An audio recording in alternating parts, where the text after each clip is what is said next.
Hello, welcome to this thing we're doing, where super-powered individuals go and talk about amazing things in pop culture, as we are opposites and rivals, and I created you all, and this is going nowhere.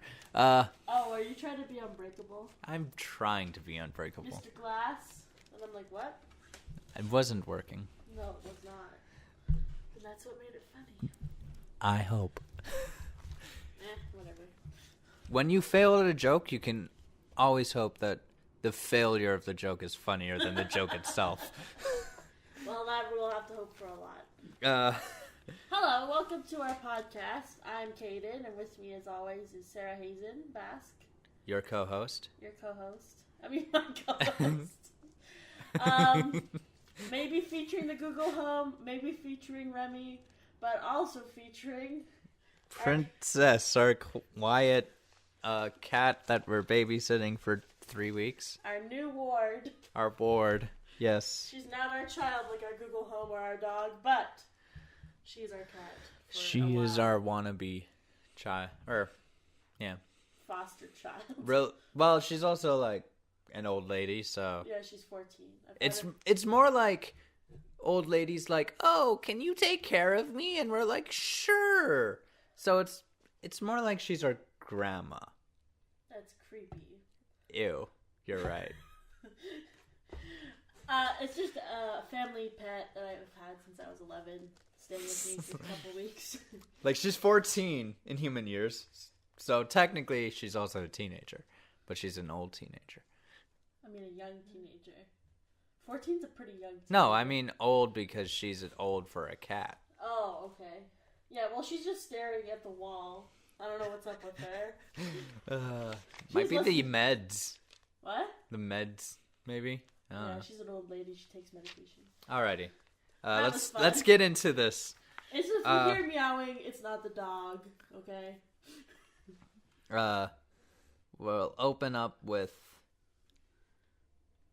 I found some news this time. But yeah. You decide the order of the news. We'll open up with some box office stuff that I thought was kind of interesting. Sure. I never know the news you're going to say beforehand. Yeah. Just, I look behind the curtain. It's all cold for me. I don't know. You know Dragon Ball? Sure. There's a movie. I saw the poster. Yep.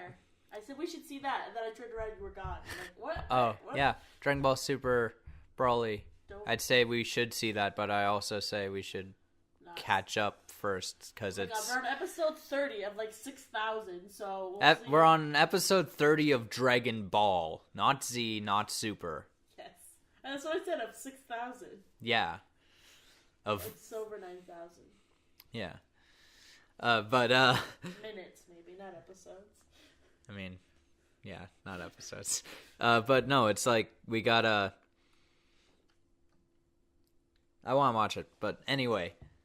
What's interesting is in the U.S., number 3 at the box office. Oh, really? Yeah. Like, we didn't even know it was out until I saw the poster. I did. I knew it was coming. Well, it wasn't like big, something we heard about, really. But I just saw the poster while I was in the theater, like on another theater door. Yeah. It was like among the Dragon Ball community was really hyped up. But I mean, for like me, who's not part of the Dragon Ball community, yeah. I had no idea. And it's like, it's so rare for something of this long running a franchise that's also like, it's also a TV show tie-in, 2D animation, and it's not a reboot or anything too, so it's very interesting in 2019, where we're in the age of reboots and relaunches and live action remakes. It's hard to it's good news to see an anime movie, even though it's Dragon Ball, hit number 3 at the box office in America. Yeah. Yeah. That was cool that it was a movie, but I never heard anything about it. I do know Dragon Ball is very... I think it's equally as big here as it is in Japan. So I've never seen it before, except that we're on episode 30. Yeah. And that's it. I've never seen anything else. When I was a kid, I didn't like it. Yeah. Yeah. Oh, I liked it. Yeah, I know you did. Yeah. I didn't. But I also didn't know about it. My mom was like, you probably shouldn't watch that. But, like, my friend did, and I'm like, your TV's weird. Let me go watch TV on Kids. Yeah. If you want weird. Their mascot was a talking hamster. That's all I'm going to say. Yeah, but no. Number 3 at the box office. Fun. Pretty interesting. Because whenever I've seen anime movies, even really good ones in the theater, yeah, like, I never heard anything about them. And usually it's rare, like, even of Dragon Ball, it's not at every single theater. It's usually... Yeah, it's not at every single theater. It is, like, select theaters, so for it to get number 3, it's another hurdle they had to go past. Yeah, because I saw, like, what's it, Your Name and something else, which is, like, a part 1 of a 3, and it was only, like... I've never seen an anime movie in theaters. Wow, fun. Well, I have. Being not living in Toronto area. Well, my best friend in high school was the biggest anime nerd. You know who you are. If I wanted to see an anime movie, like when the Battle of Gods Dragon Ball Z movie came out a couple years ago, if I wanted to go see that, I had to drive to Edmonton or drive to... Fly. Or... Yeah, drive to Edmonton, which would have taken like 6 hours or so, or drive to Dawson Creek, which is BC. Leave the province. Leave the province, but it's also closer than Edmonton. Nice. So. No, but and if you know your Alberta geography, you might actually be able to figure out where I lived. I would be surprised if someone can figure that out, though. I've never said it, have I? No. Didn't think so. Alrighty. Now, let's talk about Spooderman. Spooderman Far From Away. The trailers, yes. Spider-Man Far From Home. Trailer. But wait, let's first talk about casting news of Spider-Man Far From Home. This is the news I found. Yeah. And didn't read, I just handed it to you on my phone. Yes. That, Mr. Hang on, I gotta pull up the article. Entertain the masses.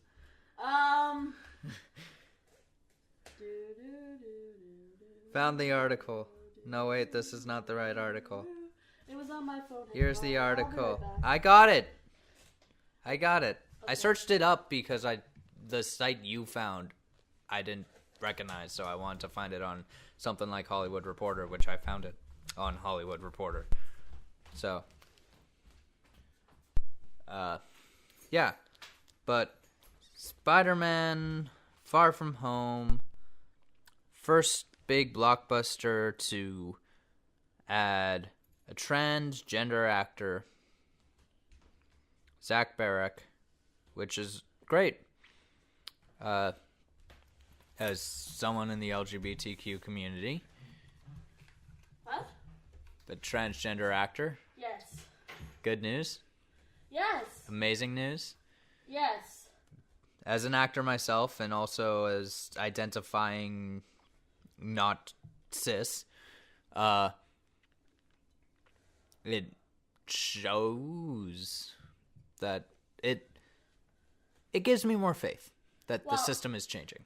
It made me very sad that this was newsworthy, that there were not people that are transgender being cast. Mm-hmm. And that one did, and it's like, oh my god, news. Yeah. It just made me sad. I'm like, oh, are we still here? No, Are we still at that level of representation? Yeah. Where that's a big deal? Why isn't that normal? And it's not... he was featured in the trailer, which we'll talk about in a bit. But he is probably paying... People are speculating that he's playing one of Peter's friends that's going on the trip. One of his classmates. Yeah. It's not. There's no character description or anything, so I think it's more of just a bit part. Yeah, which like also makes me say that a trans actor getting a bit part is big news. Yeah, it's more the fact that it's on Disney, Blockbuster, Marvel, which is very like they've tackled more in the LGBTQ stuff in off screen than on screen, or on the small screen. I mean, like their TV stuff is littered with a lot of LGBTQ characters, but their live action stuff. I mean, their movie stuff, it's all live action. What am I talking about? Their movie stuff is very... Because one of their bigger sellers is China. They want them... And I'm pretty sure China doesn't recognize us as people yet. So... Yeah, honestly. I'm excited to hear news like that. Yeah. But I'm also, like, sad that it's that hard to be a transgender actor and to get transgender awareness, like visibility, that it's like headline news that you got a bit part in Spider-Man. Like, yeah. Oh shit! Like that's how far we are. Yeah. Like being trans myself is like, oh shit. Yeah, that's hard. Yeah. Yeah. Now. So about the trailer itself. Let's talk about the trailer itself. Spider-Man Far From Home trailer did drop right when we said it would. Yep. The day after we recorded. Yeah. And... There was 2 versions of it. Yeah, because they did a trailer and an international trailer, which was nice. It's just like they're pretty much the same, but like edited differently. They use the same footage. They use... But they use different footage too to convey some of the same things. Yeah. But I mean, like it wasn't like they're completely different. They use some of the same. Yeah, no, of course, but that's just trailers in general. Yeah. I just thought if they were dropping 2 at the same time, they'd be 2 very different. But here's trailers. the thing. But I don't follow trailers, so I don't know if that's the thing is because one's an international trailer. Here's the thing. Until an international trailers are meant for more global audiences. What we see that isn't titled international trailer is usually for, like, it's targeted towards Americans. Or North Americans. Unless it's like a British produced thing. Then we will only get the international trailer. Or we'll see the other one, but be more noticed to the international trailer of like a British produced thing. But anyway, so the thing is, and that's also the trailer that gets dubbed over by other companies too. That makes sense. Because I saw it pop up in my feed that like Spanish trailer for Spider-Man Far From Home, and I'm like, I'm curious, and I clicked on it, and I was like, oh, it's the international trailer, but with Spanish dubbing. Okay. So it's probably the dubbing that's going to be done for the movie, like the same people. Oh yeah, of course. Yeah. But yeah, it's the same actors, of course, but it's more. They don't have to pay for them to dub 2 trailers. Well, they've already dubbed the movie, though, right? So they can just use the footage from the Spanish movie. Well, maybe the thing, dubbing's that's usually a last minute thing too, similar to music. So it's recorded last usually. So they're still editing the film, I'm pretty sure. So they would still be editing the music. Because it's not due to come out till like 6. Dubbing. Yeah, the dubbing. They would. Yeah, because they don't have a full edit to go off of, so they'd be working scene from scene, most likely. That's true. I forgot that it was still quite far away. Yeah, because we're still getting Captain Marvel and we're getting Avengers, not the other way around like you thought. I'm an idiot. You're not an idiot. You're just confused. Being that I just really don't look this stuff up on my own for laughs. Like, I'm like, I don't look this stuff up. I just go to the movies, like, as a individual. Yeah.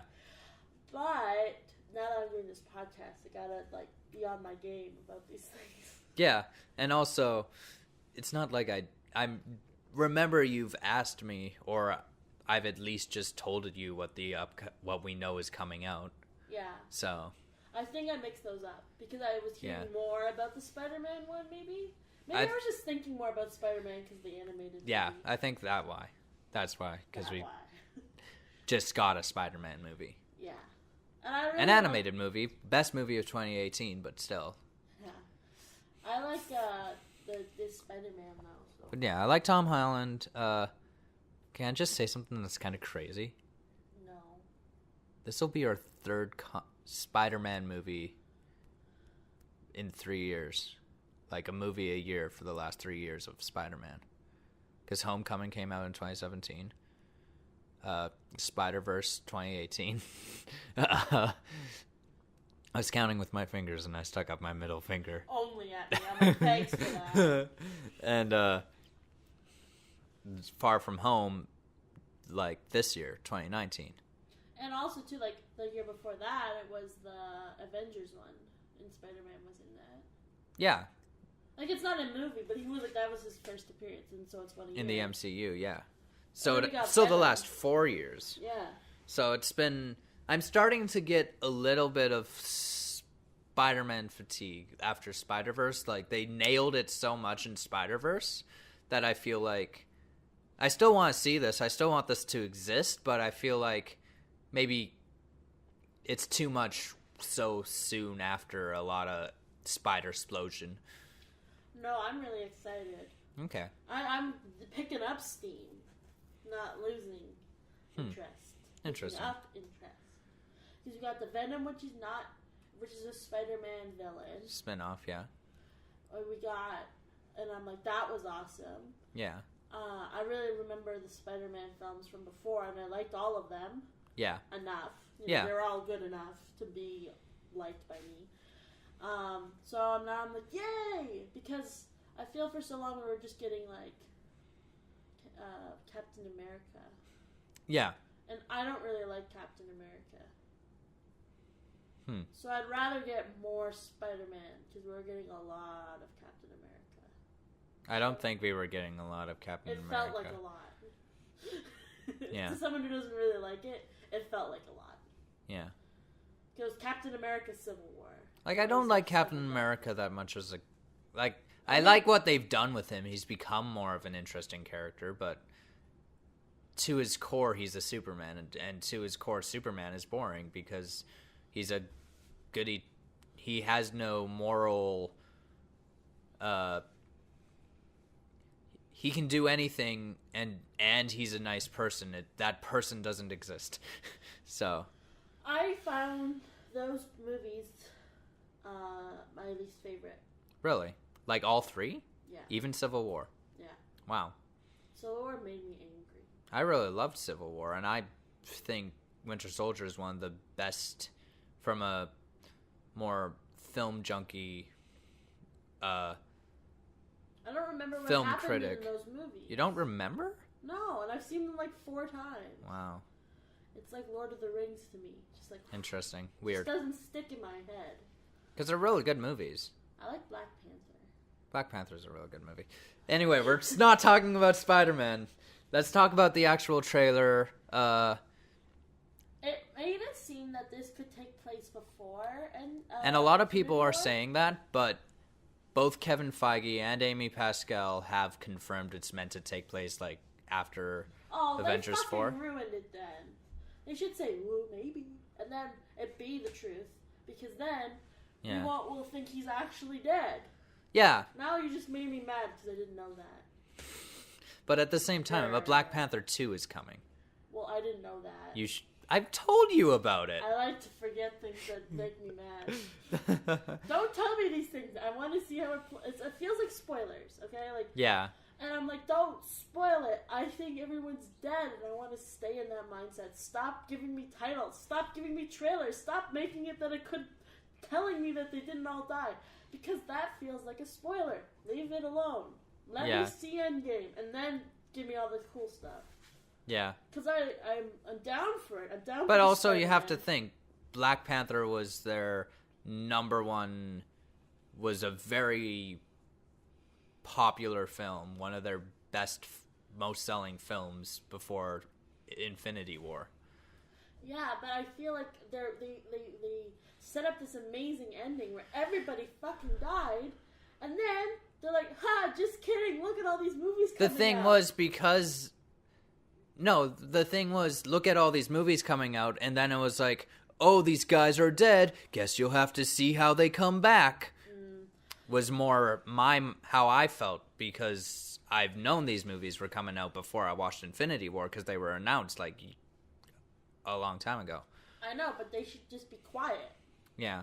Or say they could take place before Infinity War. And just that little bit of maybe would be enough for me to not think it's spoilers. But anyway. I don't like spoilers. Spoilers make me mad. That's why I don't watch trailers. Now I'm spoiled, and all these people announcing this shit. If I wasn't doing this podcast, I wouldn't have been spoiled. Thanks. That's how I feel about it.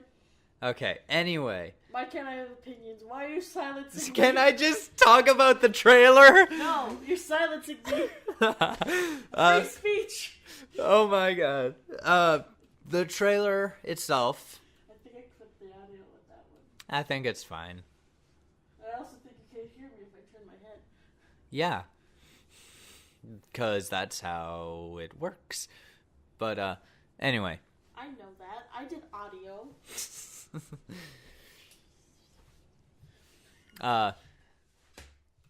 Okay. Mysterio. Who? Oh, that guy. Jake Gyllenhaal at the end. I'm like, who? I know you. Why are you here? To the the actor? That's what you're thinking? Oh. Like, oh. But what? Like he was in bad stuff. Now he's in this.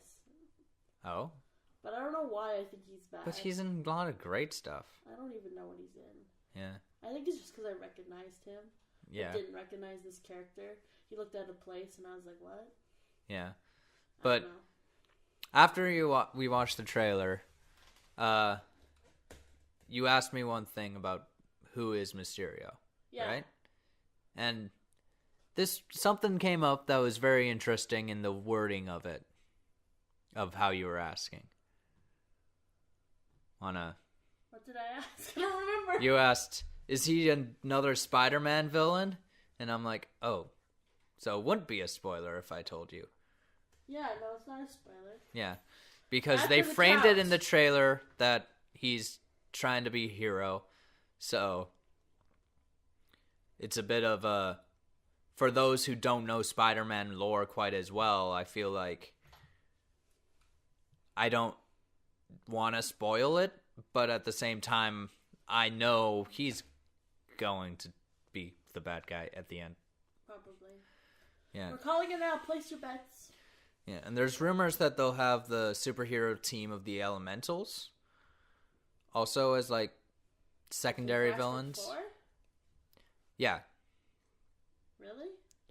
Did you hear what I said? Not the Fantastic Four. The Elementals, we got the Rock. No, but think... Because the thing is rocks? Yeah. What are the other elements? Water? Okay, that one doesn't really fit. Water, earth... Well, we got fire. Fire. Water. And air or something else. Air could be the or invisible. Lightning. Here's what I was thinking. I like my tangent about the Fantastic Four. You don't think it's funny. The Elementals in the comics are like a more obscure villain group. Mm-hmm. That's like not something a lot of people will recognize. And it's been all but confirmed that water guy was Hydro Man, which is another Spider-Man villain. Yeah, well, it's a Spider-Man movie. Yeah, and like there's an Easter egg in the trailer where it lists where some numbers on the boat is like the same numbers of the issue that Hydro Man first appeared. So I think they'll keep the team name of the Elementals, but they'll make it of the more elemental villain Spider-Man villains, because if you think about it, there are 4 elemental Spider-Man villains, and when I watched the trailer, I'm like, are they doing him, and him, and him? Because there's Hydro Man. We saw a bit of Sandman. We saw like a Magma Man guy who's a bit more of a lesser-known Spider-Man villain, and I don't even know much about him. And we saw lightning hitting a bridge, which to me makes me think, are they doing Electro? Maybe it's Thor. Maybe. Who knows? I'd like Thor. I think he's funny. But Electro... Thor's not dead. But I was thinking, is it Electro, which... Do you know who I mean by Electro? He was in Amazing Spider-Man 2. He was Jimmy Fox's character. Yeah. Which was a bad representation of the character. Sure. It was not a good representation of the character. I'm telling you that now. I'm making a joke. Yeah. I guess you just heard our ward meow. If it picked up. Maybe it didn't. Who knows? But also...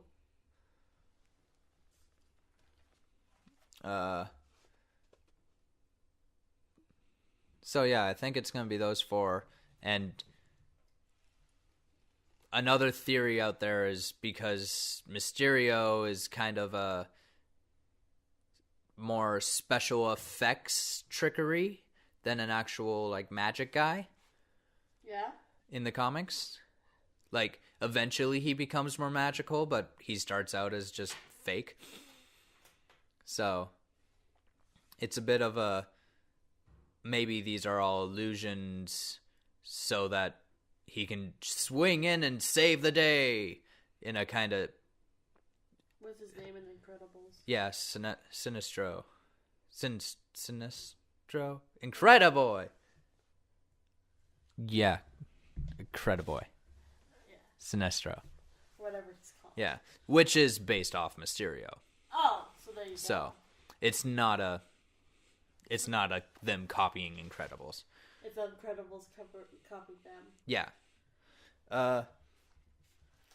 It looks good. I'm very excited for this movie. I just wish it wasn't coming out so close to Endgame and all that sort of stuff. It's just more the timing of the movie. And it's not coming out that close to Endgame. It's just because promotional-wise, they need to start promoting it now, which is like, you understand. I understand. But and it's also because of the deal. It's like, I'm a little more cautious about the promotion because when the last Spider-Man movie came out, Sony, who is in charge with Marvel's deal with Sony to use Spider-Man, is their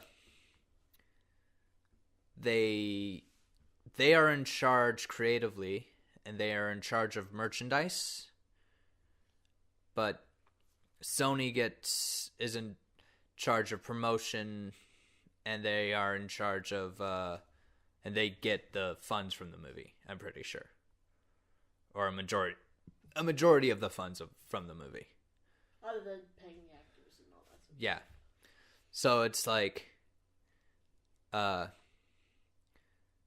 and the last Spider-Man Homecoming trailer revealed too much. Yeah. Like, most people, including myself, had a good sense of how the movie was going to go before viewing it. Yeah. And it did go like that. But there were a few surprises, and it was still a fun ride. But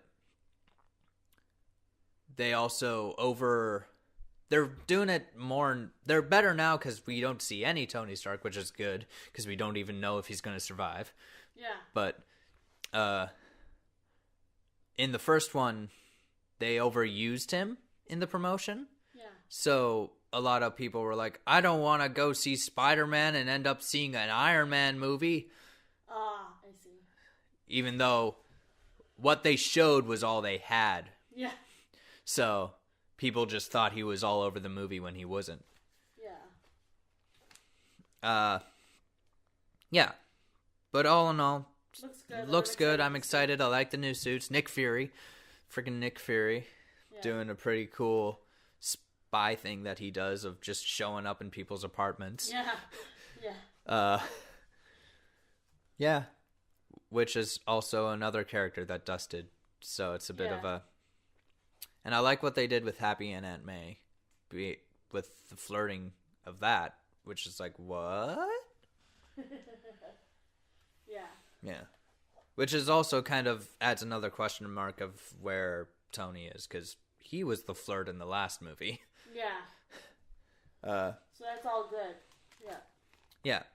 Yeah. So another trailer that dropped this week, or not really a trailer, more just a first look / announcement.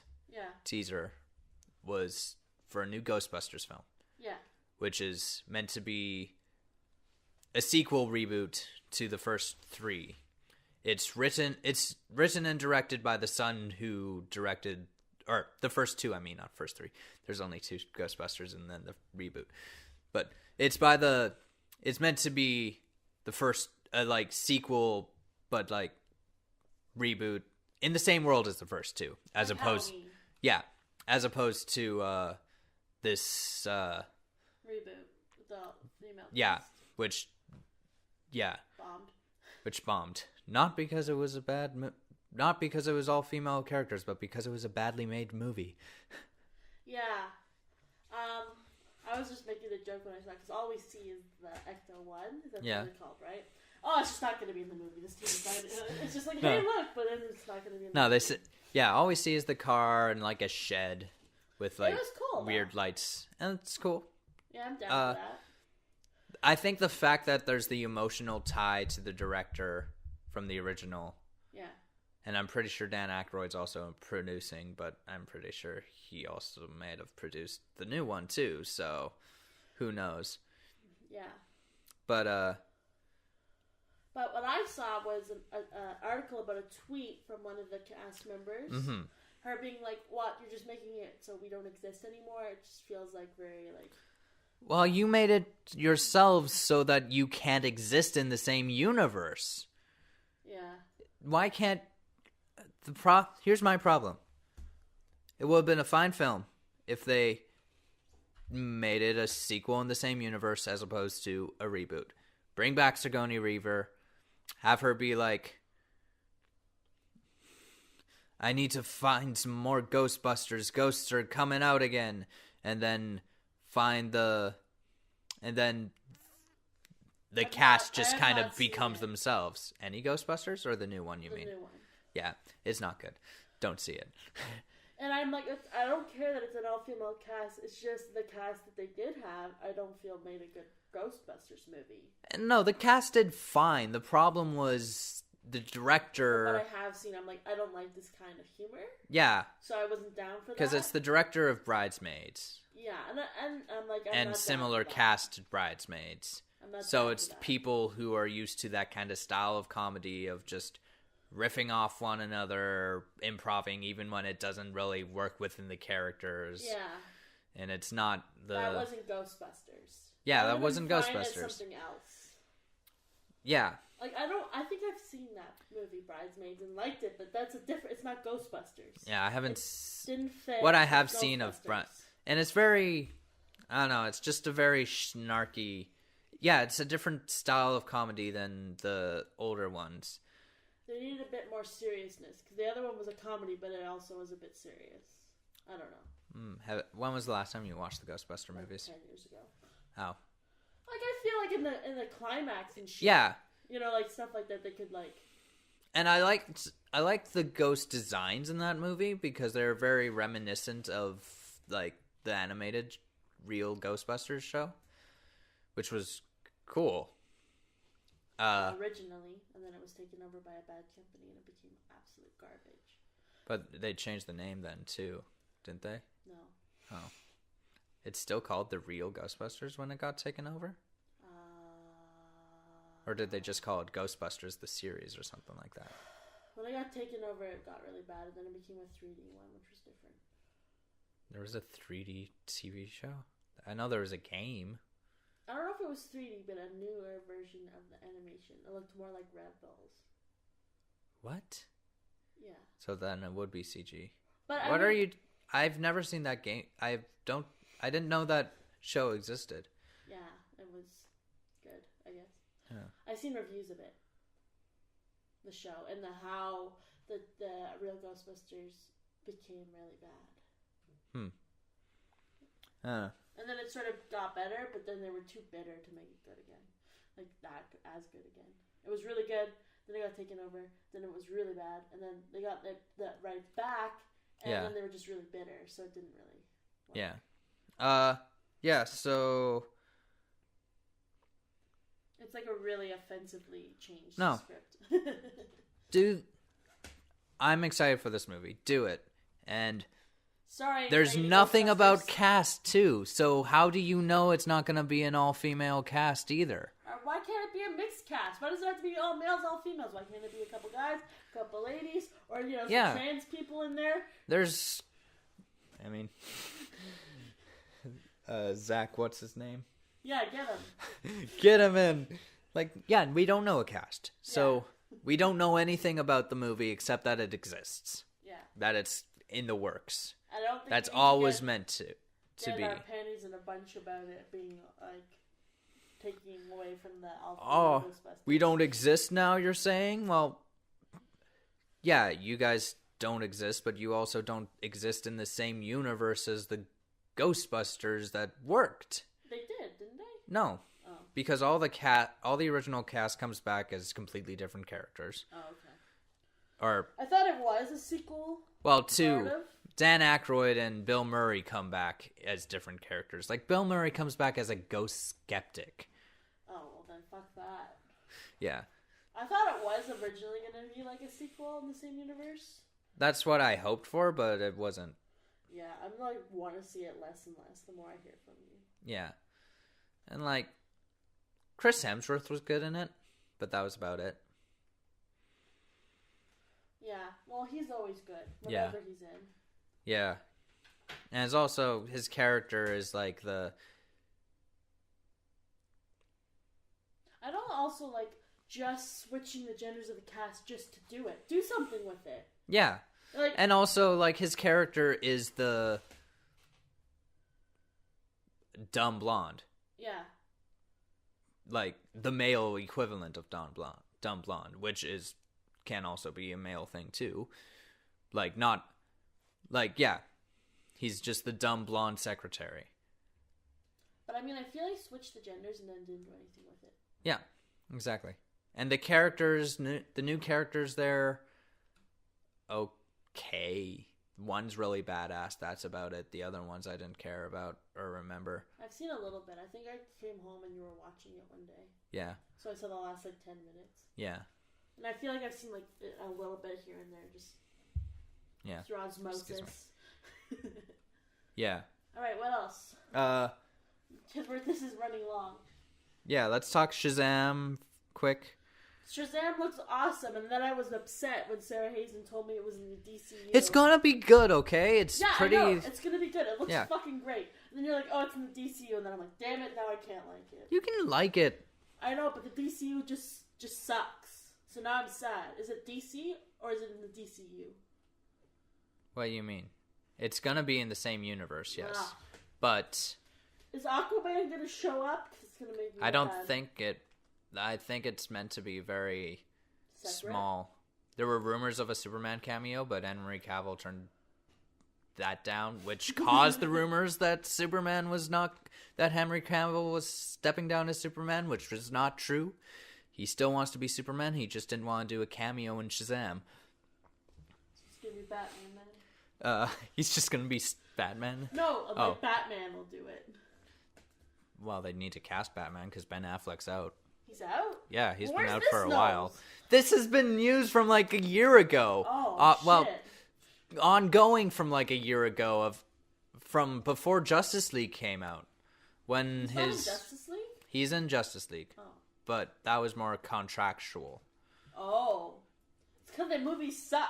The thing was, the problem was, he was doing promotion for his film Live by Night, which didn't do well commercially or critically.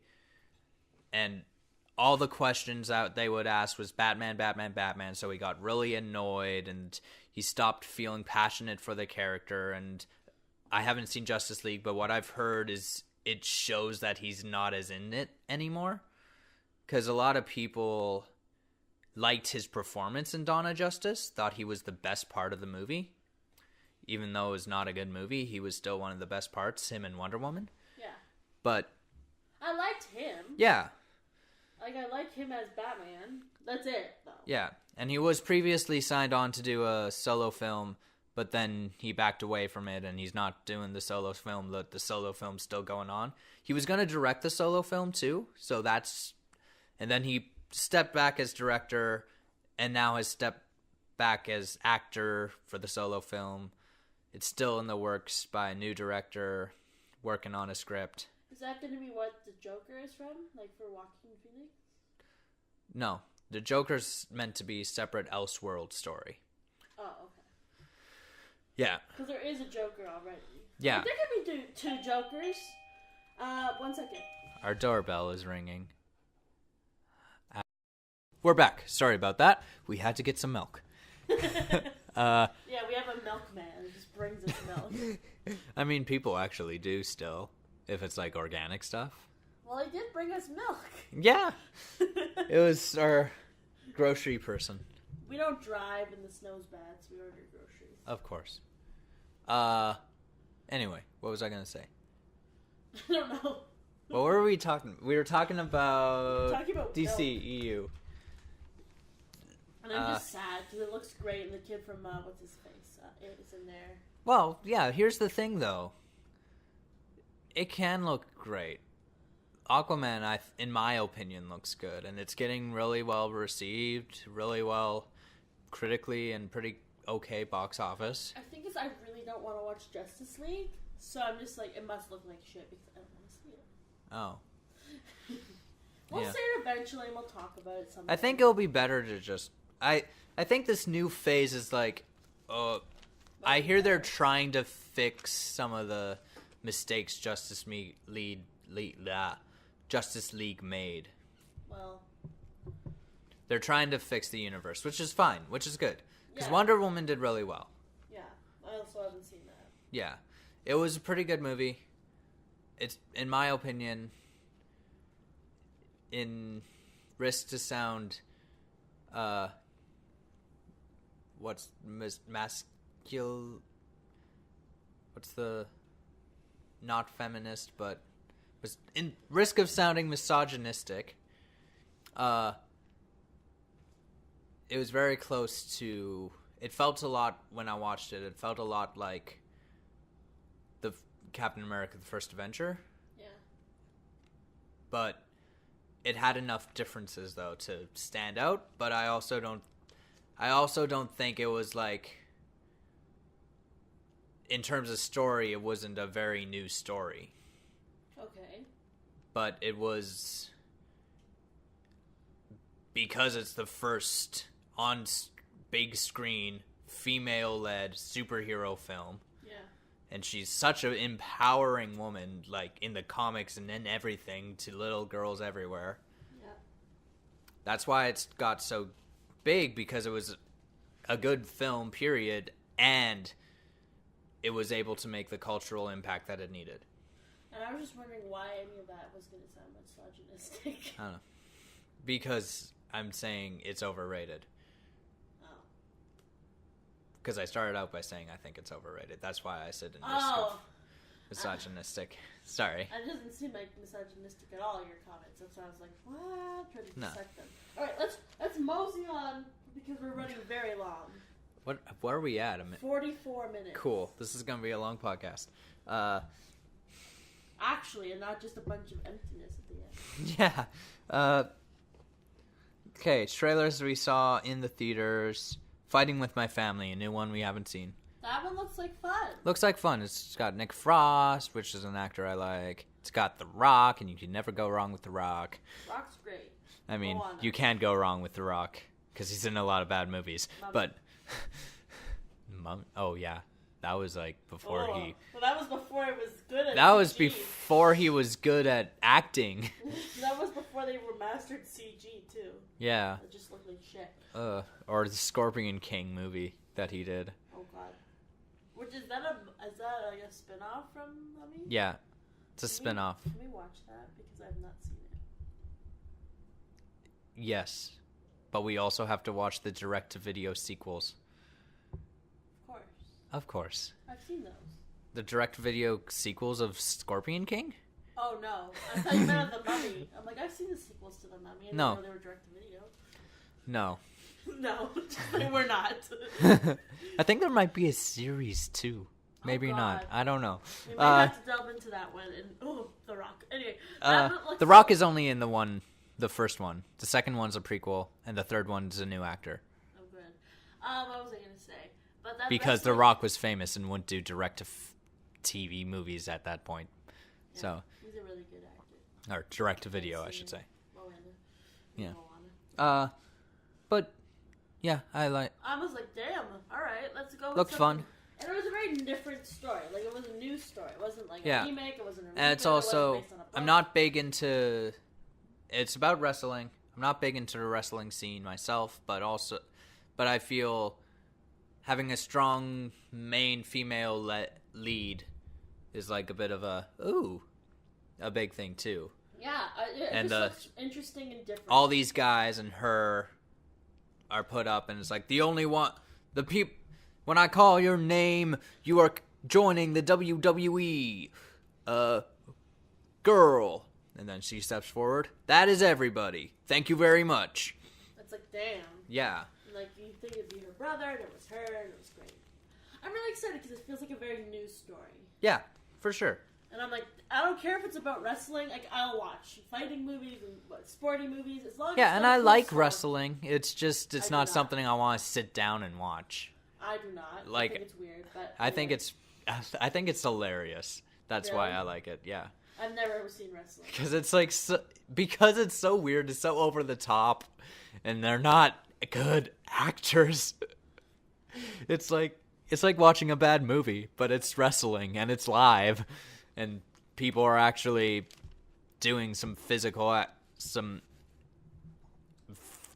that are physically hard to do. Yeah. Okay. Yeah. So, see that one. Right. We saw a new trailer for Happy Death Day to You. Yeah. And it just basically the same as the first trailer, just some more stuff at the end. I still want to see it. I was just kind of like, I don't like the idea that they're like almost like rehashing the first one. Like, getting rid of the first one, but then you mentioned that's Back to the Future 2 did, and I was like, yeah. I don't like that, so I have to like this then. Well, I think it's more just, we don't understand the powers, too, because the trailer opens with the kid at another time, I'm guessing, going back, and then she ends up dying and having to go back again. I'm sure it's way more to it. It's a clever movie. Yeah. The first one, it was way better than I thought, so I hope this one also does that, because I'm kind of... Yeah, like the first one knew what it was, which was what I thought it would be from the trailer before I watched it, I thought it knew what it was and would be a fun ride, and it was. It was a fun ride. Because you saw the trailer for 2U before you saw the Death Thing. Even I remember when it came out, I wanted to go see it, even though I knew I wouldn't. I thought it was going to be just terrible schlock, and it was not. It was actually kind of clever. It was fun. It had a twist, Yeah. And another trailer we saw was John Wick Chapter 3. I've never seen a John Wick, and I didn't really care to, but I will. I hear they're very critically acclaimed. They're considered very brutal films, too. Like, well, the character John Wick is a very brutal character. Okay. So it's not a fun movie. It's not a fun movie. It's more of like a Tarantino movie in terms of fun. Sometimes you gotta. It's a dark movie. Like the plot, but at the same time, the plot for the first one is this assassin goes out of retirement because some bimbos accidentally killed his dog. Oh, that sounds great. There's more nuance to it, I hear, and have been told. I'd see that. Like, you know what? Yeah. Before it comes out, see the first two, and then watch the third one. I'm down for that. Like, there's not like a reason I haven't seen them. It's just I just didn't catch my eye when they first came out. Yeah, and they seem fun. You don't see every movie, right? Yeah. So, I hadn't seen those ones. Yeah. I wasn't jumping in on movie 2 because I remember seeing those trailers. Exactly. You gotta be ready to dive in when you gotta see the first one and stuff. Yeah. So that's all for trailers. We can now get into an hour in. We can now get into our main subject, which was We went to see Glass, but before that, we rewatched both Unbreakable and Split. I want to talk about all three of those movies. Yes, let's talk about them. Let's talk Unbreakable first. I watched it once when I was really younger, really enjoyed it. And I watched it again now, and I can appreciate it more. I enjoyed it way more this time than the last time I saw it. And not that I didn't like it the first time, but the first time I saw it, I went and saw Split, because I thought Split looked good. Yeah. And I was interested. And I knew nothing about it, except that it was when I saw the trailer, and I don't know, and I knew it was M. Night Shyamalan, and he was like coming back, and I'd actually not seen any of his good movies before seeing Split. Yeah. So I was just like, this could be terrible, this could be fun, let's go see it. Yeah. And then the after credits scene happened, and I'm like, is this a sequel to something? And the person I saw it with was like, yes. So we went home and watched Unbreakable. Like, it's not really a sequel, but like, sort of. And I was like, oh, this is very good, this is very different. Yeah. So now I actually seen them in order this time because we watched Unbreakable and then Split and then Glass, and I was like, this has just been an awesome 2 days. Yeah.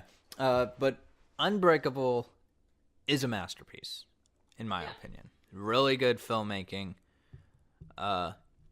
Most people, there's the 2 Shyamalan films. They're good? There's two Shyamalan films that are good.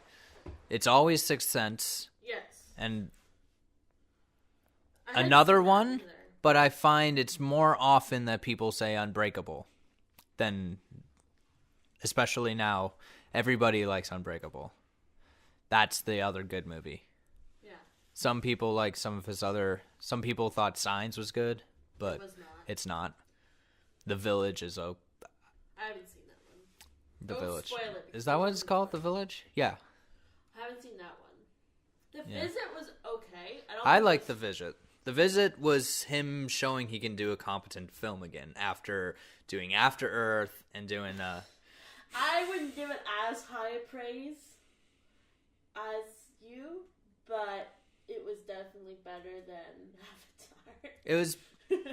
It was him going back to horror, which is his form. Like, I thought it shouldn't have Unbreakable, though technically not considered a horror movie, it's shot as if it is one, and it's very eerie. It's very it feels like a classic, like black and white horror, like the 1930s Dracula, because it's very quiet, and it's very not loud, but not loud. It's very quiet, very in your head, very in the actor's head, like in the character's head, thinking, what are they thinking, you know? Yeah. And adds suspense because there's not a lot of music, too, which was one of the things with Dracula, was because it was one of the first few sound films and the first sound horror film. They didn't really know how to do the music. So the fact that they did enough of it was like great, amazing. Like, because there wasn't a lot of music, it added to the eeriness. I mean, yeah? Are you done talking? Because I got cut off. Sorry. I was just waiting. I don't know when it's my turn to speak sometimes. Just go, dude. I don't know what I was going to say. Oh, I didn't know I cut you off. I'm sorry. I might have been cutting you off at the same time. No, Unbreakable, really good film. What I liked about Unbreakable was that it was a superhero movie, but it wasn't flashy at all. Yeah, so it was very and different. That's what I like about this universe.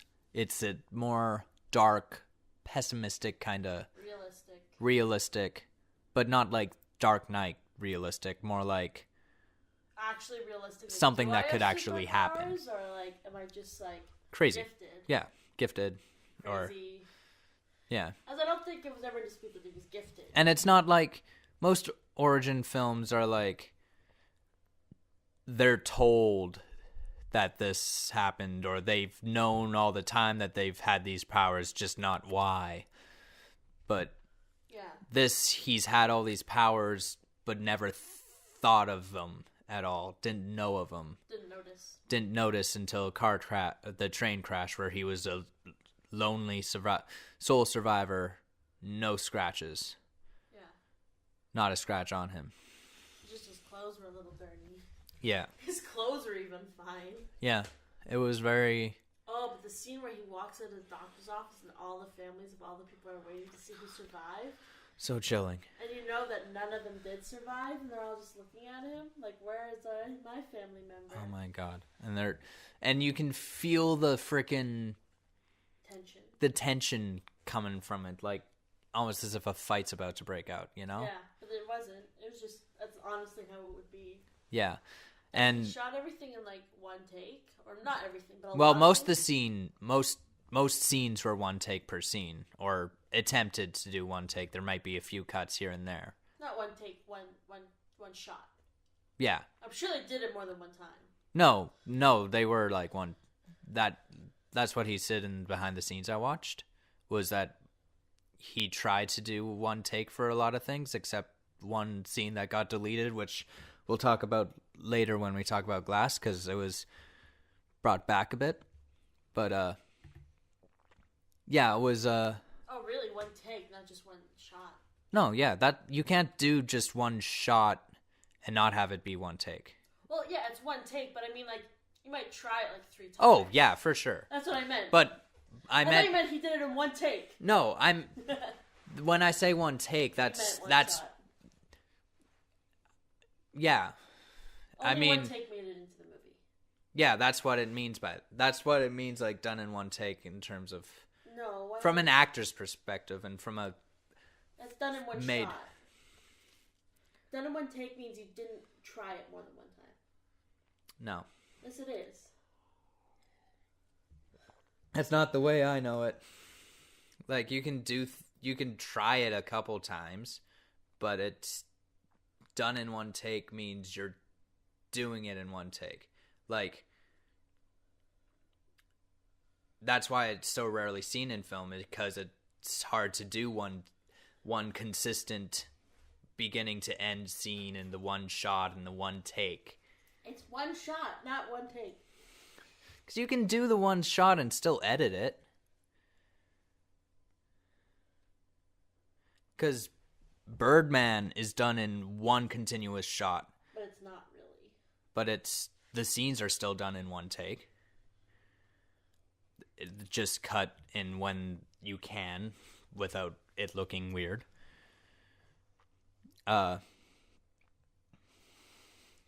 no, yeah. I also want to talk about the cold open of Unbreakable. Yeah, okay.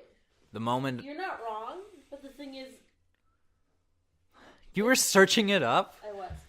What a one shot or a continuous shot in a feature film as a full length is done in one take. Yeah. But when you say you did it in one take, it means to me that they only tried it once. Yeah, that's just some miscommunication between the both of us, but that's what a lot of people say. It's usually called one shot, not one take. It's called both interchangeably. It is not. It is, yes. I'm telling you. No, it is. When freaking Les Miserables came out, everybody was like, wow. And, like, freaking Anne Hathaway won an Oscar because she was able to do I Do a Dream in one take. The whole thing in one take. Yeah, she only tried it once. No. Yeah. She tried it a couple times. She did. She didn't only try it once. Is that what you've been thinking this whole time? No. It's impossible to just try it once, because there's so many different factors that, like, all the freaking props and camera would have gone wrong at least once. That's called one shot. Okay. Anyway, let's talk about the cold open to Unbreakable. I'm gonna go away now. Caden. Okay, I'll stay. The cold open to Unbreakable. Go for it. You want to talk about Okay. it? I thought it was very chilling, and it helped set the mood for the whole film. Like, of just horror. Yeah. On that dude's face of the baby being born and him being like so worried. Like, what were there problems with the birth? No, did you drop this baby? Trying to find an explanation and then like, call an ambulance. Both your baby's arms were broken through birth. Yeah. So its arms must have been the wrong way around, but we never saw them, which made it even creepier. Well, you would see if they were broken, even if they weren't the wrong way around. No, but no, we never see it. So then your mind, like, what? Yeah, that's what. Yeah. That's what I'm trying to say. Yeah. It can look like that. Oh my god, it's so chilling. So chilling. Can we talk about that kid's eyes? He's got such big colored parts of his eyes that it looks just all black. And they're not even brown or something. They're blue. But we're talking about David Dunn's son. The actor who plays David Dunn's son. And I'm like, you have the weirdest but coolest eyes. You look like the werewolf from Doctor You get used to it. No, I never did. I did. Very quickly. Like a rat, like a beady-eyed. I only didn't get used to it because you kept pointing it out in the theater when we were watching Glass. You were like, his eyes, and I'm like, no, I didn't. I thought you were. I did it after. Oh. Not during the movie. I thought you did too, because I was like, maybe I myself kept thinking he has cool eyes, and just thought you were saying it to me as well. No, I didn't talk. I got confused. Okay. In your own head, I'm fictional now. Yeah, but no, let's talk about another great scene, the frickin' gun scene. With the kid? Showing the gun? Yeah. The gun? Now, I'm gonna bring something I didn't notice until it was pointed out to me. Another connection between Unbreakable and Split that was done in the filmmaking. The flashback of Split, when the kid gets the gun. Yeah, I was gonna just mention that. Mm-hmm. She has the gun, and the kid has the gun. Yeah, but it's also, the dialogue is almost verbatim, just replace uncle with dad. Yeah. No, there's no dialogue. The kid doesn't say... the kid doesn't say anything. The little girl doesn't say anything. No, but the uncle says it. Oh. And the dad says it. And when they say, I am your uncle, or I am your father, it's done... That it's the same dialogue is what I mean when I mean they interchanged those words. That's what I meant. I'm like, oh wow, this is America. These kids both have access to guns. Yeah, I mean, she was on a hunting trip, so it made sense. Yeah, it was chilling though. Like, yeah, it was still chilling. Both instances. Yeah. It had a greater. Yeah. No. Amazing. Just see it if you haven't seen it. Unbreakable is really good. The whole movie is very chilling, even some of the deleted scenes. Yeah. Split has a very different. Can I go to Split? Yeah, we can go to Split. I don't want to do any spoilers. Continue. Watch this. Yeah. Watch this movie. We're not going to say anything anymore. See it. I feel like we spoiled some. But we didn't really spoil the twist. Yeah. The twist. Yeah. The Shyamalan twist. We didn't spoil. Split has a very different feel. It is never shot in one take. It is still creepy. It is still cool. But it's definitely 2010s movie versus early 2000s. Like 2015 versus... I'm like, what year? I think it was 2015. 2015, 2016. I think it was 2 years. Because it was Shyamalan's last one before this one. So I think it was like a good 2 years. 3 years. But it's got that feel of it. Like it's a newer movie, whereas Unbreakable felt like an older movie. Like people don't make movies like that anymore that are like in the theater, like blockbuster movies. Yeah. But it was the performance by what's his name? James McAvoy. Was like wow, like I believe them. Yeah. He had so many different voices, and like it was just like wow. Yeah. I'm like that's gotta be like. That was so hard to do 24 different acting. Yeah. And the tone was so. We watched them back to back this weekend. Yeah. And the tone was a little jarring a bit for me to get used to after watching Unbreakable. Yeah, that's the only like negative part about it. I just said Unbreakable. I know you did. I'm was trying to gloss over it. Oh, sure. Don't point out my weaknesses. I see how it is. Make me feel strong. I'm sarcasm. I don't understand what you're saying. Can I keep talking or are you talking? I don't remember. Unbreakable is a darker film, more serious in tone.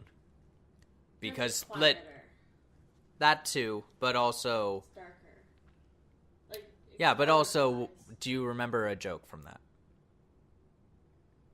Unbreakable? Yeah. No. Do you remember a joke from Split? Well, yeah, Hedwig was funny. Exactly. But it's not a bad thing. It's not a bad thing, no. It's just like the fact that they're like a sequel. It made it feel more... It was a different...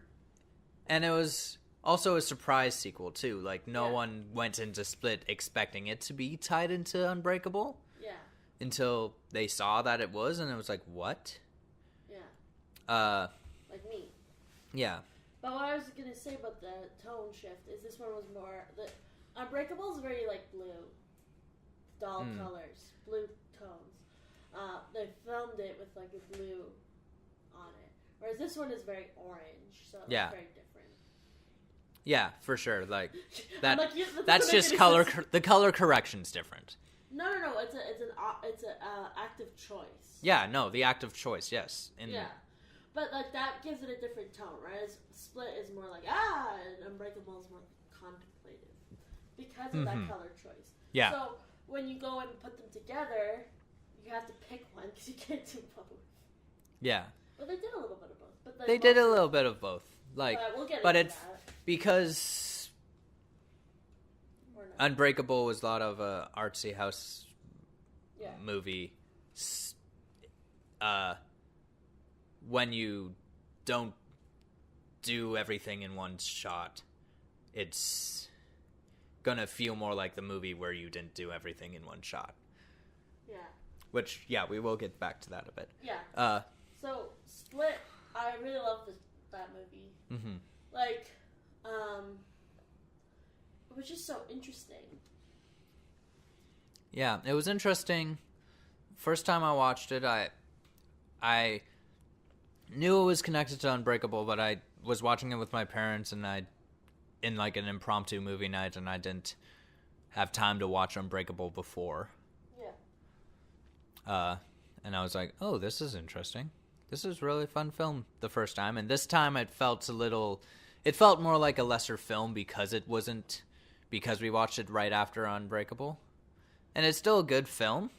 It's different, and it's not... It was a fun ride as opposed to film masterpiece. Because I'm pretty sure... I'm staring at my 101 Movies book right over there.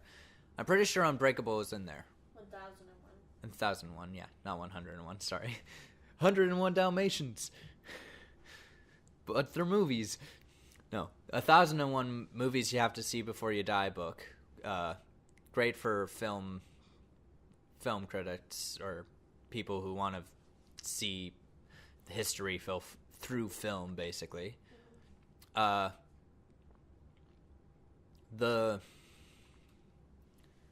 pretty sure Unbreakable's in there. But Split wouldn't be. Split wouldn't be, and Split isn't because it's possible it can still be added later if it ends up becoming a cult classic. Yeah. But like, I think it was big enough on its own that it's just how good it was going to be. Yeah. But it was such an interesting film, and I think he did a really good job. The problem is that because it is a sequel to Unbreakable, people are going to compare it. Yeah. Where it's not going to stand up, but it doesn't mean it's a bad movie.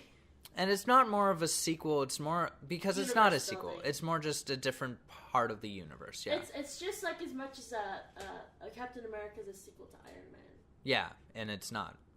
But Glass is a sequel to both of them. Like Avengers. Like there's. Yeah. Yeah. Yeah. Like there's hints towards both, but it's not. They're not. You can tell that they're in the same universe, but they're not. But they're not like. And if you look, you can see the Easter eggs in Split. Yeah. But it's not like flat out noticeable. Yeah. Until the end. Yeah. Yeah. So that's such, because I'm saying see Split. Yeah. But also, just know, like, they're very different films. They just so happen to take place in the same universe. Yeah. Glass. Was it more like Split? It was more like Split. I know you were trying not to spoil Unbreakable yet, so I guess let's talk really little about the plot of Glass. Well, basically, we'll do a spoiler review after, but let's, like, we go halfway through and then we go spoilers now, so we'll talk about it broadly first. Yeah, that's what I mean. But, so, Mr. Glass, Split, I know that's not his name, The Horde, that's his name, and, the Overseer, I think is what they finally came with. Poncho Man. And it's 16 years later, after the events of Unbreakable. Yeah. And it's like a year later after Split? A year or two. It's just after Split. Yeah, but, like, there's enough time. Yeah, there's enough time. Everyone reprised the roles, even the child, which I always like to see, because you don't usually see the child in the thing played by the same person when they're an adult. Like, child, yay! Elijah's mother. Cool Eyes is back. Which, I realize now why she looks... Like, at first I thought she was a different actor, because I was like, she looks like the same age as Samuel L. Jackson. So I was confused a bit and didn't think she was his mother until it was pointed out. I thought she was a wife, and I was like, when did Samuel L. Jackson get married? But I'm like, oh no, that's his mother. So then, but this is what I found out. Because she looks the same age, because in Unbreakable, they cast her for the flashbacks and they aged her in the makeup when she was in the scene as the old lady. I didn't realize that when we first watched it, but so now she is the same age. Saw other clips and was like, oh my god, that makeup's actually not that great. I was just too invested in the movie to notice the first time. Yeah, so it's like, she seems the same age as Samuel L. Jackson. But, like, whatever. I like when movies reprise all the roles, because I'm like, yay. Continuity. I don't like when they change actors. Like, it can work, but I don't like it. Yeah, and, like, I applaud in this day and age, it's hard to not have actors reprise their role. Just because they usually will reprise their role. Unless the script is... And there's contractual reasons for some of these things, too. Well, I'm sure that they were not contractually obligated to be in the sequel to Unbreakable 16 years later. Yeah, but also at the same time... It means they believed in the script enough to be on it. And, like... they were good enough to play it twice. But since this is the main film we gotta promote, would you say go see it? Yes. Yeah. I say go see it. I say it's not as good as Unbreakable. It's a little better than Split. But we're saying better than good, but they're all good. Yeah. They're all, like, up there. It's just Unbreakable is, like, a masterpiece, and Split is good. Well, this one is good. Actually, I think it's... Now that I think about it, I think Split's a little bit better. Because it does... There's some weird... There's a couple weird... There's a couple weird trying to build a universe things that are like, oh, no. And I'm like, oh, okay. That are like, like we'll talk about that in the spoiler section. Yeah. Things that...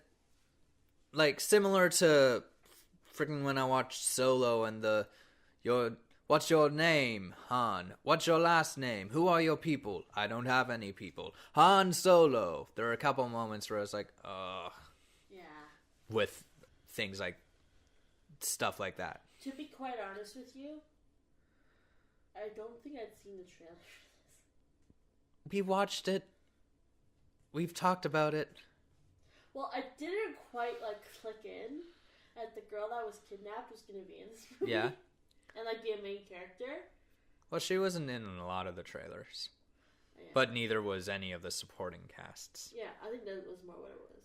Yeah, they focused more on the main three and the Doctor in the trailers. Yeah.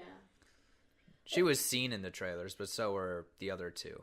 I just didn't clue into it. Yeah. Or I just thought she would be in the movie, but not a main character. Like, she wasn't a main... Like, she was. She was part of the main six. Yeah. Yeah. She's cool. I didn't realize she'd have such a big part in the movie. And I was like, oh, yay. Yeah. Because I liked her. She was cool. Let's talk a little spoiler talk. Yeah. Unbreakable. The twist at the end is that Mr. Glass is a villain. And if I'm spoiling this for you, first of all, we gave you a warning. Second of all, it's like a 10-year-old movie, dude. Go see it. Stop this. What are you doing with your life? Listening to this. How have you not seen it already? Such a critically acclaimed movie. Listening to this instead of watching it right now. Yeah. But no, it was, another thing I forgot to mention in Unbreakable, not really a kind of spoiler, it was like, I liked some of the framing of some of the shots too, like, a lot of them felt like, and they did it again in Glass too. Yeah. Especially with the touch ones. A lot of the angles, it felt like it was a security camera. Yeah. Even though it wasn't, like, meant to be, but, like... Yeah. And it makes sense within the story because David Dunn is a security officer. Yeah. That's his job. Yeah, he sells home security systems. In the new one, and in the old one, he was a security guard for Stadium. Oh, sorry, I wasn't paying attention to what we were talking about. I got distracted by, like, thinking if I should cook dinner or not, but it's like... If you should what? Cook dinner, because we have stuff for dinner.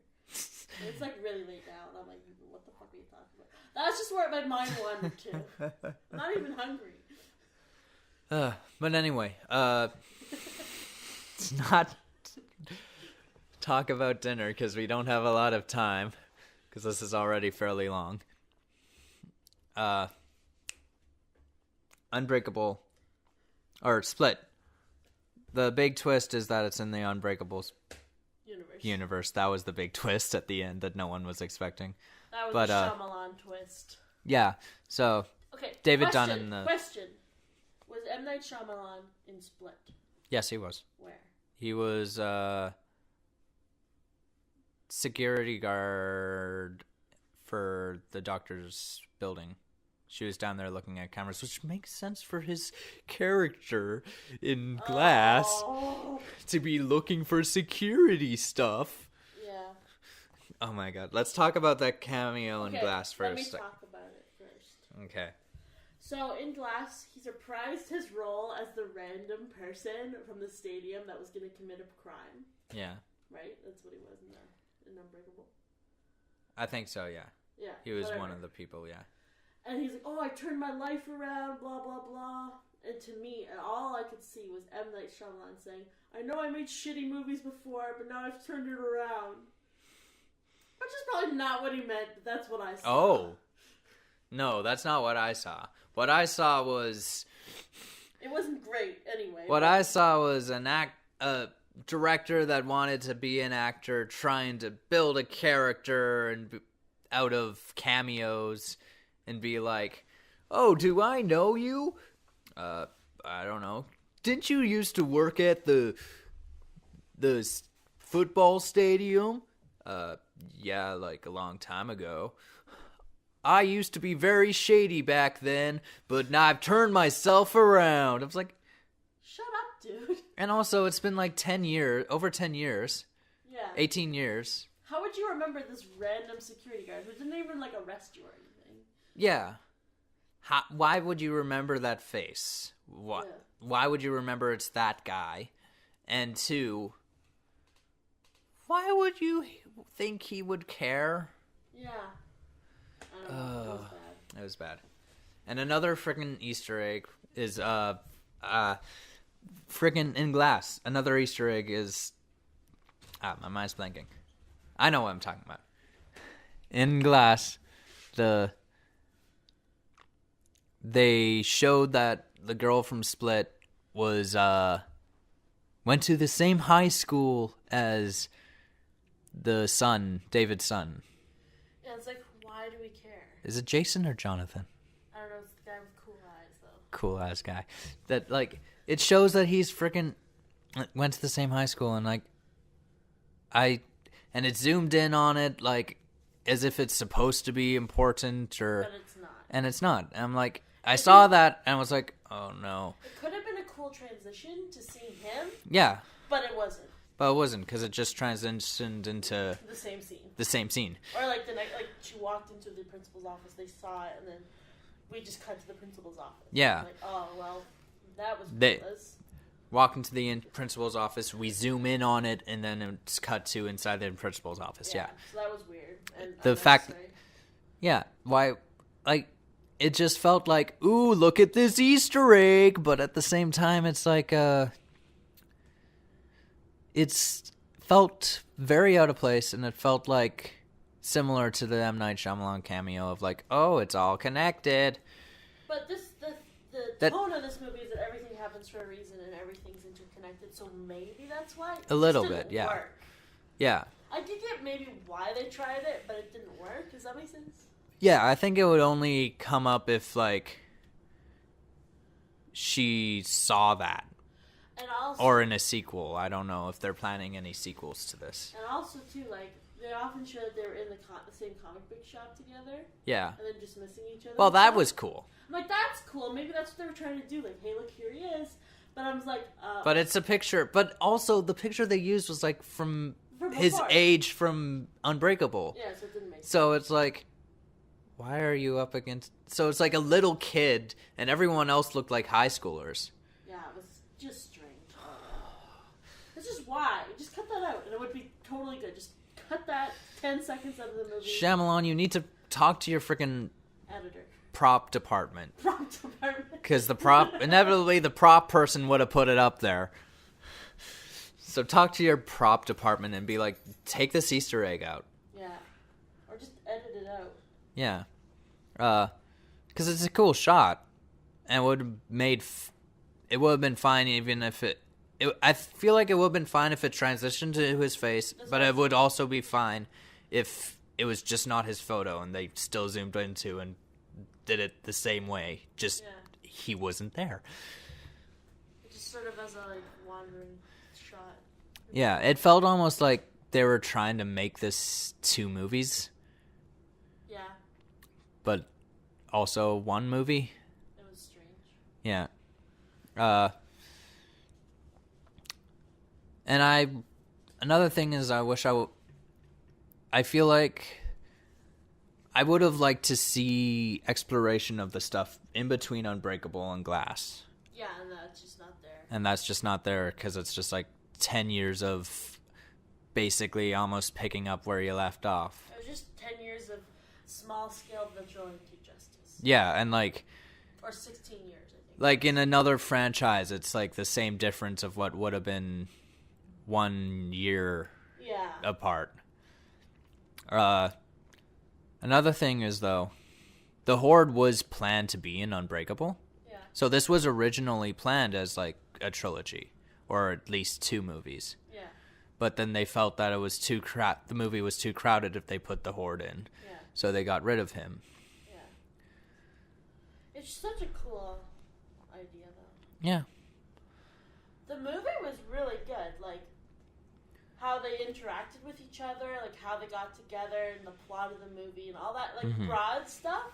Yeah. It was good. It made a lot of sense. It made sense for all the characters to be doing what they're doing. Yeah. Like, yeah, good job, guys. Also, going back a bit, what I was saying with Unbreakable, of I wanted to see some in between. I felt that a bit with, maybe not the Horde story, but I felt that a bit with Split Girl's story. I feel like they were setting it up that she was gonna have some sort of superpower from being broken, but like they didn't. And then I also thought they were setting up that the son would have some sort of superpower. Yeah, I thought so too. And then they didn't, but I'm like, maybe in the sequel. And now they're kind of young, and those other people noticed it when they're much older. Yeah, so and they're also noticing, and a part of me is also maybe the daughter too, or the mother too, because the end of the film was those 3 almost in a juxtaposition of the 3. Yeah. That would be cool. If they make a sequel, that's what I want. Dressed in their supporting cast colored, like the colors of who they're supporting too. Yeah. The movie, I feel like we shouldn't do too many spoilers from the movie of like the finale. But should we? We have to. I'm just saying because it's I good feel like we gotta talk. And It was a good spoiler. We're in spoiler section. Okay. So they've been warned, dude. Okay, so essentially the plot is they capture Split Guy, Unbreakable Man, and they've already got Samuel Jackson. Yeah. Samuel L. Jackson. Yeah, because he was arrested at the yeah. end of Unbreakable, and they're basically. Being held, and they're trying to convince him that they're not superhuman, they're sick. Yeah. And you're like... And they almost succeed, too. And they almost succeed to the viewers, because you're like, oh yeah, maybe. Yeah. Because it's like, you can explain this away and explain that away, and I'm like, oh my god. I thought this was a Superman origin story. He was just a bunch of crazies. Like, they're all, like, Split Guys, literally, like... Yeah, but also at the same time, as an audience member, I didn't think that because we saw these feats actually happen, not in ways that aren't, like, possibly explained away. Like, we actually saw the beast crawling on walls. I know, but she said, well, mountain climbers can sometimes do that. And I was like, is that where this is going? Is that the big twist? That was sort of my thinking. Yeah. And then the final battle happened, which was really well shot. And I liked that too, where they were, and it was kind of a reference to how this world is different than something like Marvel's Cinematic Universe. Because it was trying to set up the big battle in the big building, but it never happened. It happened in the parking lot of a psychiatric hospital. Yeah, to show that this is a small indie film, dude. Well, it's not a small indie film, but like in terms of scope and in terms of how it's done, it's like a small art house film. It's not meant as a huge CGI explosion. Yeah. And I thought it was really cool. Because I was like, expecting them to go to the building and this and the building, everyone's screaming, but no, they just couple of literal like escaped mental patients fighting it out in a parking lot of a psychiatric hospital. It's like, when do you get to see that joy? It's awesome. Exactly. And it was so cool, and it was like... And why is his costume just a poncho? I love that. I love it. It's so iconic, too. Like, all these three characters... Simple. All these three characters have very iconic designs. Yeah. The green poncho... Like muted green. Yeah. Yeah. Like camo green. Yeah, camo green. The long, lanky, but still broken, long, lanky, or in the wheelchair Samuel L. Jackson, because it's... And he's got the little G, like from Mr. Glass, on his, like, shirt thingy. Yeah. It's not a tie, but it's, like... Tie clip? No, but it's not a tie he's wearing. Bolo? What? No. What do you mean? But it's like on his, like, here. On his, shirt. Like a tie clip, but he's not wearing a tie. Ah, yeah. It's like a little pin that says MG, and I'm like, haha, Mr. Glass, like a comic book. Yeah. So that's what they would do, right? If it was a comic book, he'd be like... Very older comic book, yeah. But that's what he does, right? That's because he's like a comic aficionado. Yeah, no, and it's so it like... makes sense for his character, and it was awesome. Yeah, and they made a bold choice to, by... full spoilers, we've gave you countless warnings. All of them died. All three. All the three main characters died. Split, Avenger, Overwatcher, Overseer, and the Mr. Horde Glass. Overseer and Mr. All Glass. Die. Yeah, all die. They all get killed by the Clover Clan. By the secret society we don't know the name of, but we do know they all have tattoos of clovers on the inside. They go city to city, getting rid of superheroes. Yeah, and that they've Shyamalan been doing that for years. 10,000 years. So we can't have gods among us. Yeah, basically, like, which that is more of a bit of a jab at DC too, because that's the whole contemplative thing of Dawn of Justice is it ethical to have gods among us? And it's like, you do, so just nut up, shut up. Yeah. This one is like, ooh, what if like they actually actively tried to like stop them? Yeah, this was cool. That is interesting, getting rid of both villains and superheroes, the same. Mm-hmm. And the psychiatrist, really good performance. I enjoyed that character and her twist to, like, we didn't see her as we knew she was the antagonist from the beginning, but... Yeah, because she, like, imprisoned them, but she was also their doctor. But also, Glass was seen as the big antagonist. She was more just a hurdle in the way, we thought. But she turned out to be the antagonist. But then she turned out to be the actual antagonist at the very end. She's like, did I get close to convincing you that it was all fake? Yeah. And then killed him. Yeah. Or, like, had him killed. Well, maybe talk closer to the mic. Yeah, sure. ASMR. Or whatever it is. APC. ASMR. No, frickin'... I liked the supporting cast. Loved it. And I liked at the very end, after villain revealed, plot twist. Because in the end, number 2, the antagonists don't win.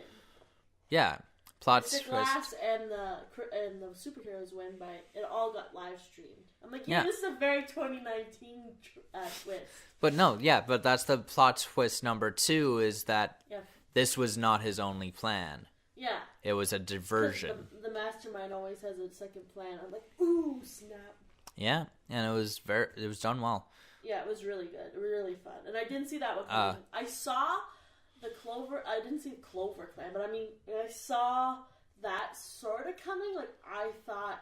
I didn't see that it would be a cult. No, but I saw, like, that she doesn't actually believe that they're lying. Oh, I didn't see that. I don't know. I feel like she believes them. Yeah. But, like, is trying to convince them they're not. I felt like she wanted to believe, but she was too into science, was what I thought. Yeah, but then I knew there was something there. We found out that she did believe, but she needed to convince them that it wasn't real. So that way that they wouldn't have to kill them. That it was done in a more humane way. Yeah. Yeah. But then they all got killed. And, oh my gosh. So good. So good. See it. Like, honestly. It doesn't have to be as good as Unbreakable to be worth seeing. Mm-hmm. I think it's just a point we have to make. And when he frickin' touched her hand, I was like... She's like, touch my hand. And he does. And he sees the plan. And I'm like... It's actually real. And that shot, too, of the security camera shot again. Yeah, where it's up high like that. Yeah, and, like, where it was, like... It went on a little, like... Nothing happened a little long, and you're like, what's gonna happen? What does she do? Really not just what does she do? Is she really not an evil person and she's just eating dinner? But he doesn't see it if they're real, if they're good. I know, but that's what I just thought in the movie. No, and like, I was like, what's she gonna do? And then people leave, and I was like, did they leave a phone on the table? Is that her big deed? And then like, someone else gets up, closes it, and like, it's just us. Now we can begin. And it's like, holy shit. Yeah. Huge government conspiracy. Or whatever. I don't know if it's government. Well. Probably. It's like torture. Powerful people who are outside the government are still counted as government because they're on top of the government. Like torture that caused the Cybermen. Yeah. Like, the government's not supposed to know about you, but if they were to find out or if there was a conflict of interest, you would... They're, like, above the law. Almost. Yeah, above the law. Yeah. And I'm like, I kind of want a sequel because I kind of want to see where that goes. I want to see where the road... Yeah, I want to see this universe keep going, but I also feel like... It might not. Who's it going to be about? But I'd also be good with just like the universe keep going and not know it, and then it'd be the twist again. Yeah, but also like the whole thing of Unbreakable, and a bit in this too, was there's supposed to be an opposite. Yeah. Like there's not an opposite for Splitman. Yeah, that's my thing. Like in Unbreakable, Mr. Glass believes that David exists because he exists, because there has to be an opposite to his brilliant mind, but boneless body. Where's David that brilliant? Well, yeah, he's not book smarts. No, like he's good. Like he's smart enough, you know. He's a good guy. He's just a normal guy. Yeah, he's not like super smart. He's yeah, a security guard. You know, like. Yeah. He's not a doctor or something. Exactly. Physicist. But like it's because those movies felt so much like has to be an opposite that I'm like, who is Split's opposite? Is it her? Is it someone who went through all that and didn't develop multiple personality disorder? Is that his opposite? But also, it doesn't quite work. It doesn't quite work. Also, because the whole "I created you at the same time. I created you when I created David. It just took like you 15. A little time." Twist number 15, because spoilers again. Kevin's dad got killed in the train accident, which caused the mom, who had DID, which was shown because he was reading a book about how to treat DID, and he didn't have DID when you're that young. What's DID? Dissociative identity disorder. Oh. And it says treating did, which is DID. And I'm like, oh, so the mom had dissociative identity disorder. That's why she was abusive. And then he got left with her because he died in a train crash. Yeah. That he was the sole survivor for her. And I'm like, twist number 50. Wow. Yeah. I didn't notice what the book was. Oh, I just knew that DID was like this what he had. Yeah, so. I didn't see what the book the dad was holding though. That's what it was. I didn't notice it. He said he was going to a doctor to help the mom. Ah. So he was helping the mom because she had DID. Yeah. Kind of just so subtle. Like it's just so rich in little details. You know what I mean? Lends to multiple viewers. I feel like a good thing about this movie is they were able to bring back some deleted scenes. Yeah. So that fit more in this style than the Unbreakable's film style. They brought a deleted scene that was like in Unbreakable. That was like right before the kid had the gun idea, basically, where he was like, "I'm brave, Dad. I know why you're so brave. Because I know your secret identity." Yeah. Basically saying, I know you're a superhero. Yeah. I have nothing to be afraid of. And I was like, ooh. I thought when I first saw the scene that they had the kid, like a double. And they reshot it. Because I'm like, obviously, he does not look like 12 in this movie. At first, I saw... Okay, keep going. So then I was like, oh, shit, like, you know, I didn't really want to see scenes like that, but then I'm like, the kid is actually the kid. Yeah, no. This is a deleted scene. They had forethought to film this, and I was like, wow, good job. Sorry. Now you can say no, for me, I thought, at first I saw Bruce Willis and was like, is that CGI? No, that can't be CGI. They don't have that budget. They're not Disney. Yeah. And then I'm like, this seems familiar. Because I've seen the deleted scenes before, and I'm like, this seems familiar from something.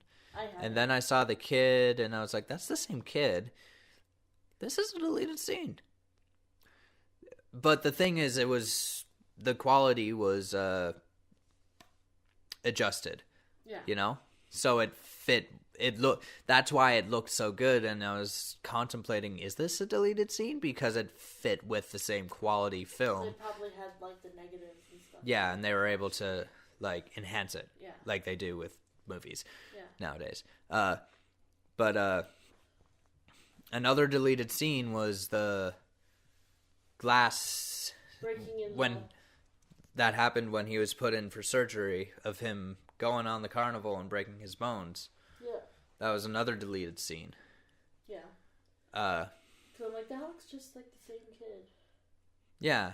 I was like, I wasn't quite as sure if it was the same kid, but I'm like, if the last one was a deleted scene, this has to be a deleted scene. And you confirmed it? And I watched the deleted scenes last night on my phone. Yeah. It is confirmed. It was a deleted scene, but it was re-edited. Yeah. To fit more. Like, in the one that showed up on the DVD, it was a lot more faster cuts, and the mother noticed before the thing started, Whereas in Glass, the mother didn't notice till after he was already spinning around. Yeah. So it was Probably worked better. It worked better, yeah, way better. But yeah, it was added to the chillingness of his character, though. Yeah. Of his like, oh my god, you've lived so much pain. And like he tried to be safe, like he had the soft toys next to him. He wrapped something soft around the handle, and all this stuff, but it didn't help, and he still got all broken. Yeah. Yeah, and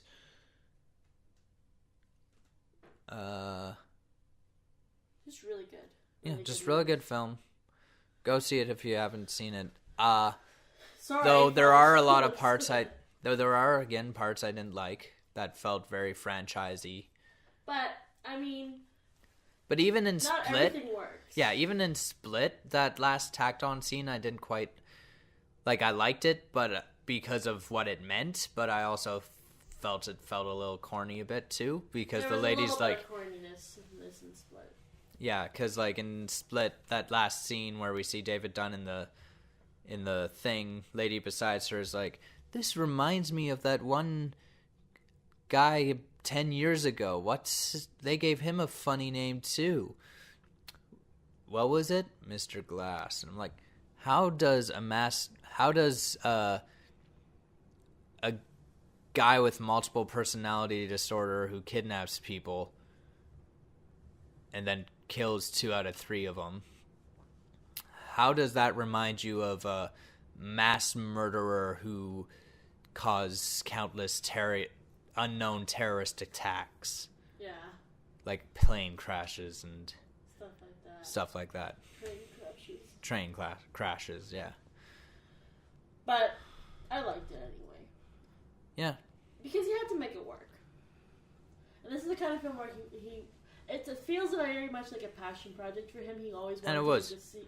That's what I'm saying. It is, and it was.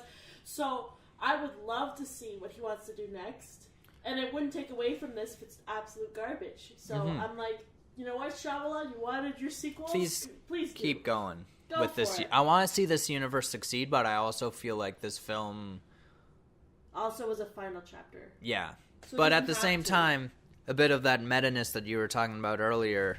I felt that a bit in Unbreakable, in Mr. Glass's dialogue, more in this one than in Unbreakable. It wasn't meta at all in Unbreakable, but in this one he was a little meta of like, it's time for the final showdown, Yeah, but he was a little bit like that because he was so into comic books. Yeah, it made sense with his character, but like, what I'm saying is like, because he had some of those meta things, and at the end when he's dying, is like, this isn't the last chapter, Mama.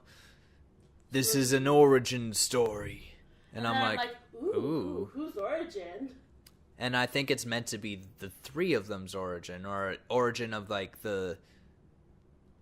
I feel like we're going to see more heroes in this universe now just pop up. I love the end, too, when she realizes everything's been live streamed and it's her fault. She gave him all the cameras, and you see her on the camera just in the hallway just screaming. Just like, ah! Yeah. And I was like, that's so, like, she's just like, fuck. And also, like, a bit of my acting brain of going into her role, like, she told everybody, she told her bosses and everything, it's all fine, everything's dealt with. They're all dead. Let's try this again in the next city, please. It's a more humane place, and I think it was working. Or more humane way of doing it, and I think it was working. And then she attempts it and fails. And then she finds out. She realized that she fucked up, and I'm like, oh, you already had the secret meeting. Yeah. It's not like you can call your superior and be like, we have an issue that might happen. She was like, that scream was just like I felt it, like there's nothing she could do at that point. Yeah, and I kind of felt like in my head a bit that I had to not explain why the 3 supporting cast were getting back together, but I felt like it made sense, but also at the same time it was a bit of, it feels like some people might see it as a plot hole of like, why would she tell these two random people?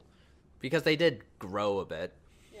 But also, at the same time, she's an old lady. She probably doesn't have that many young, tech-savvy friends. Oh, no. She needs to put something on the internet. I don't think I think he sent it to them, too. I think he sent it to her, and then she asked them for help. No, I'm pretty sure he sent it to all three. To sort of make it an origin story. But we didn't see them look at them. We just saw her look. We did? We did. We saw them look at it. They got an email and opened it. Oh, I didn't... I guess in your mind, that was her sending it to them. But to my mind, it was sending to all three. And then the three of them... and then it's like, hey, like making it like a comic book. That's what I saw.